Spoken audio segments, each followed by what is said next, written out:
Recording in progress.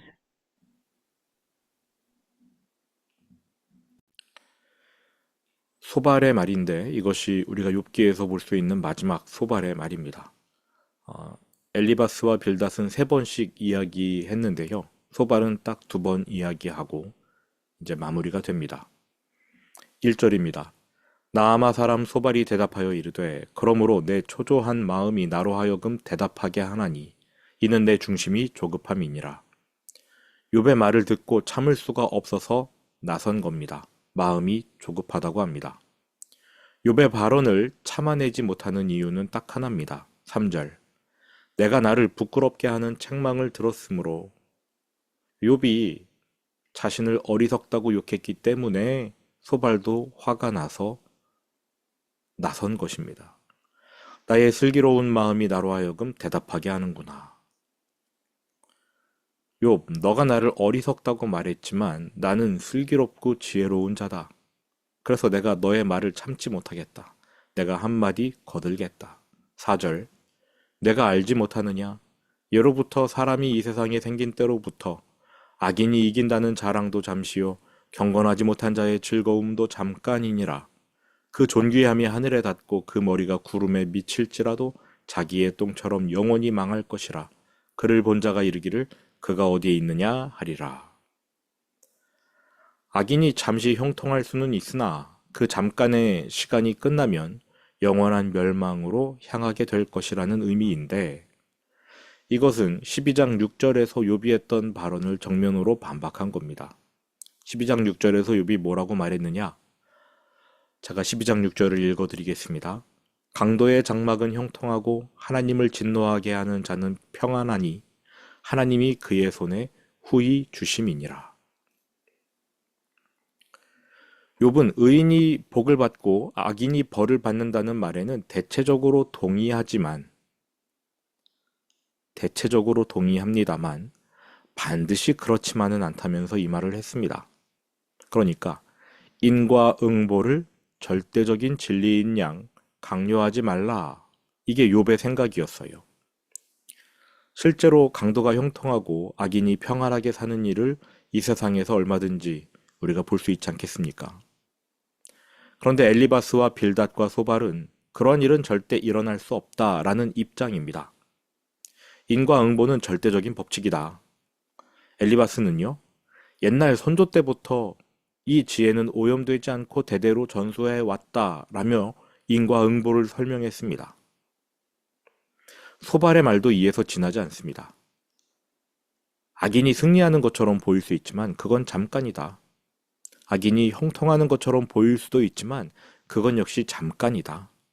잠깐의 승리, 잠깐의 형통, 그 이후에 악인은 영원토록 망한다. 그러므로 인과응보의 법칙은 절대적이다. 아주 오래전부터 있어 왔던 법칙이다. 소발은 욥의 말을 반박합니다. 그런데요, 악인이 절대 승리할 수 없고 의인이 절대 패배할 수 없다. 이것이 소발의 논리인데 누구에게 적용되는 겁니까? 욥이지요. 지금 욥이 망했어요. 소발의 말 속에는 욥이 망했기 때문에 욥은 의인일 수 없다라는 뉘앙스가 다 들어가 있는 겁니다. 소발 역시 나머지 두 친구처럼 욥을 죄인, 악인으로 보고 있습니다. 그러므로 이 상황에서 욥이 할 수 있는 일은 하나님께 대드는 게 아니라 회개하는 것이다. 이렇게 소발이 주장하는 겁니다. 8절. 그는, 악인은 꿈같이 지나가니 다시 찾을 수 없을 것이요 밤에 보이는 환상처럼 사라지리라. 그를 본 눈이 다시 그를 보지 못할 것이요 그의 처소도 다시 그를 보지 못할 것이며 그의 아들들은 가난한 자에게 은혜를 구하겠고 그도 얻은 재물을 자기 손으로 도로 줄 것이며 10절에서 악인의 아들들은 가난한 사람들에게 손을 벌려야 할 처지에 놓인다고 말합니다. 부자가 망해도 3대는 갈 텐데 그의 아들들이 가난한 자에게 은혜를 구하게 된다. 그도 얻은 재물을 자기 손으로 도로 줄 것이며 가난한 자들에게 도움을 받아야 하므로 악인인 아버지가 가난한 자들에게서 취한 재물을 돌려줘야 한다. 이러한 뜻입니다. 소발의 말은요, 뭐 비유나 이런 게 별로 없고 그냥 직선적입니다. 어려워서 해석을 못하거나 해석을 필요로 하는 은유 이런 것은 없습니다. 11절 그의 기골이 청년같이 강장하나 악인의 기골은 장대할지라도 그 기세가 그와 함께 흙에 누우리라.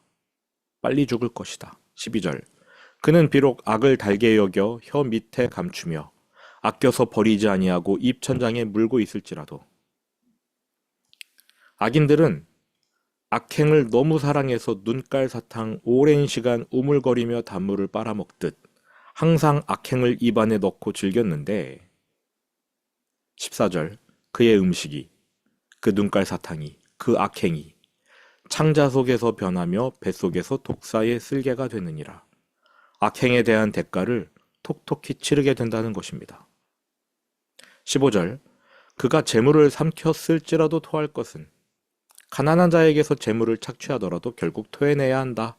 왜냐하면 하나님이 그의 배에서 도로 나오게 하심이니 그는 독사의 독을 빨며 뱀의 혀에 죽을 것이라.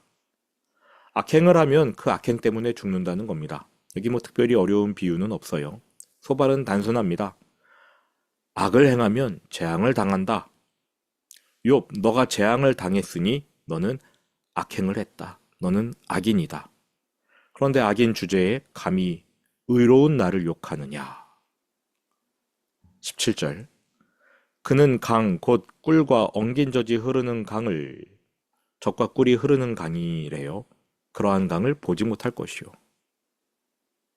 18절 수고하여 얻은 것을 삼키지 못하고 돌려주며 자신이 일해서 번 돈은 소유하지 못하겠고 매매하여 얻은 재물을 즐거움을 삼지 못하리니 그러니까 물건 팔아서 번 돈도 써보지 못할 것이랍니다.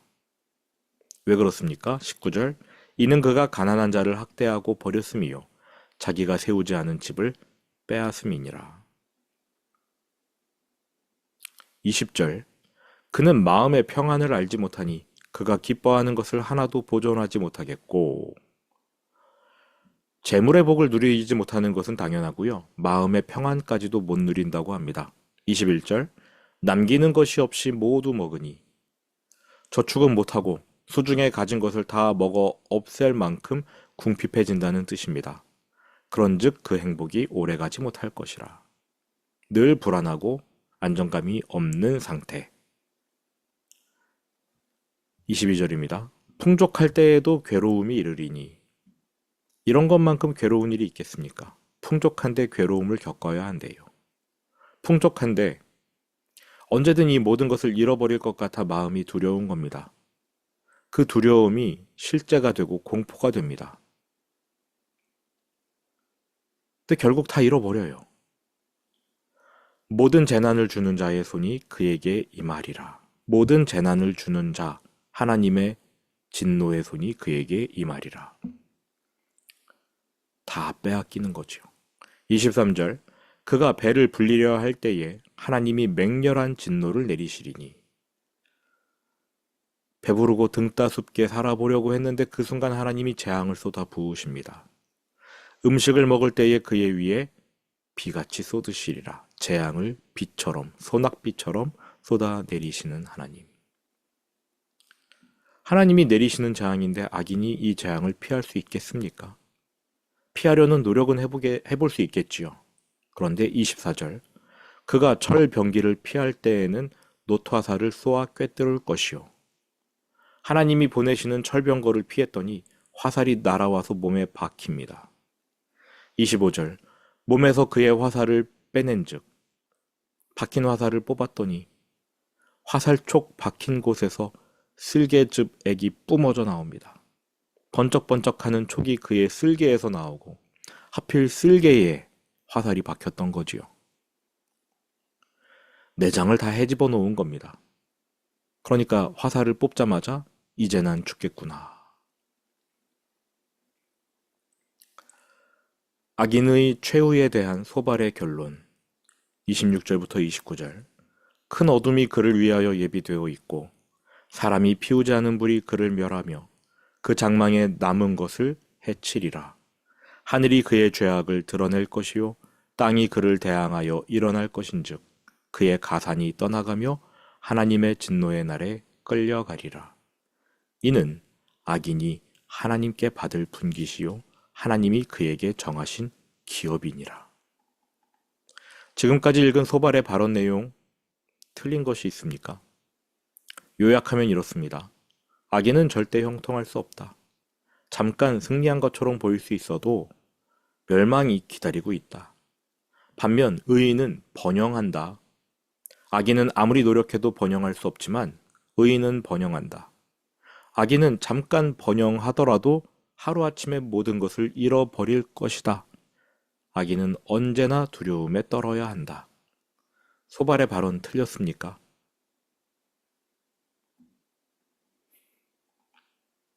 네, 틀렸습니다. 실생활에서도 그렇고 성경에서도 마찬가지인데 우리는 의인이 고난당하는 것을 종종 봅니다. 성경도 의인의 고난을 언급하지요. 게다가 악인의 번영도 보게 됩니다. 잠깐이 아니라 평생 번영하는 것도 봅니다. 죽을 때까지 편안하게 고통 없이 번영하는 그러한 악인도 있습니다. 왜 그런지 우리는 답할 수 없어요. 의롭게 살아간다고 해서 그 모든 사람이 다 번영을 누리는 것도 아니고 악하게 산다고 해서 그 모든 악인이 다 망하는 것도 아닙니다. 왜 그러는지는 몰라요. 왜 의인이 고난을 당합니까? 우리는 모릅니다. 다만 우리는 하나님이 말씀하신 거대한 원칙, 인과응보만을 믿을 뿐입니다. 인과응보, 이건 성경이 말하는 것이고 하나님이 말씀하고 계시는 거니까 우리는 그 원칙을 믿을 뿐입니다. 그런데 그 원칙이 어떤 이유에서인지 이 타락한 세상에서는 제대로 작동되지 않는 경우가 있습니다. 하나님이 능력이 없으셔서가 아닙니다. 하나님의 원칙이 강력하지 않아서가 아닙니다. 이 세상이 타락했기 때문입니다. 그런데 왜 하나님은 이 타락한 세상을 이 상태 그대로 놔두셨을까요?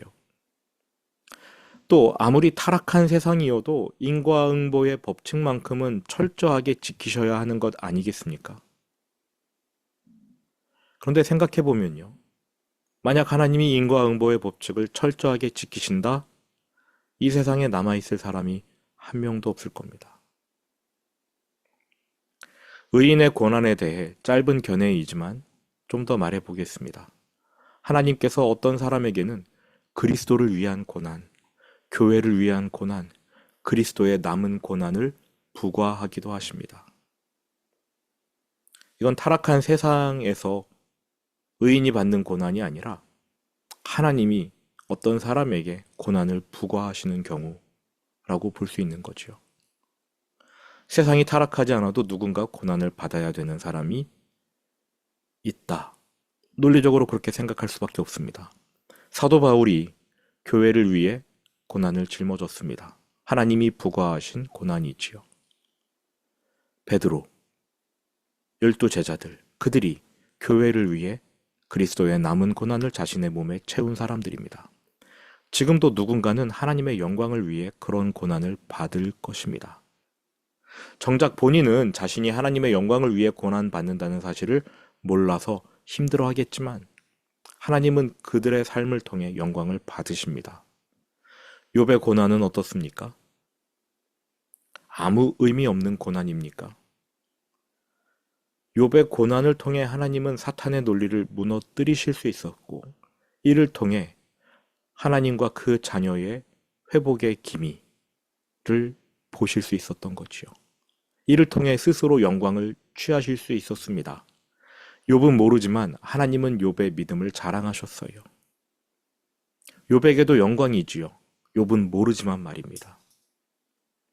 소발의 말이 틀린 두 번째 이유는 아무리 그의 말이 신학적으로 옳다 하더라도 또 성경이 지지하는 대원칙을 말했다고 하더라도 목적과 그 마음 상태가 잘못되었기 때문에 틀렸습니다. 소발은 욥을 비난하기 위해 하나님을 끌어들인 것입니다. 하나님을 경외하기 위해서가 아니에요. 출발 자체가 잘못된 것이지요. 이제 말씀을 마무리하겠습니다.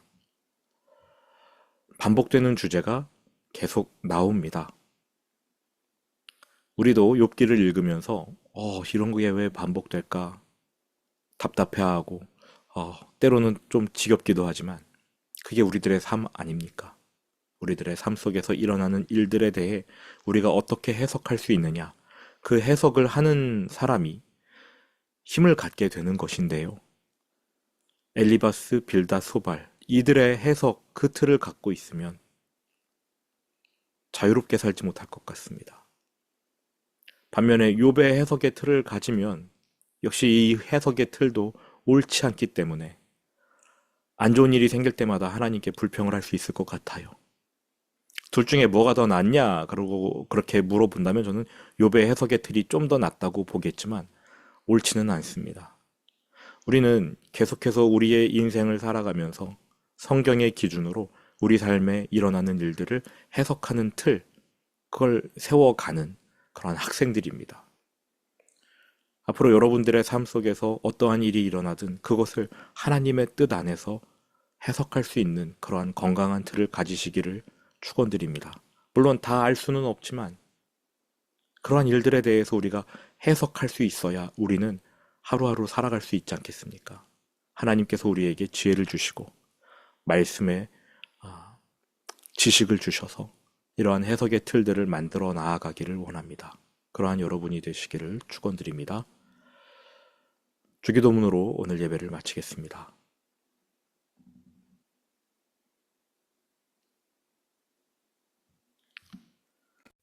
하늘에 계신 우리 아버지, 아버지의 이름을 거룩하게 하시며 아버지의 나라가 오게 하시며 아버지의 뜻이 하늘에서와 같이 땅에서도 이루어지게 하소서. 오늘 우리에게 일용할 양식을 주시고 우리가 우리에게 잘못한 사람을 용서하여 준 것 같이 우리 죄를 용서하여 주시고 우리를 시험에 빠지지 않게 하시고 악에서 구하소서. 나라와 권능과 영광이 영원히 아버지의 것입니다. 아멘.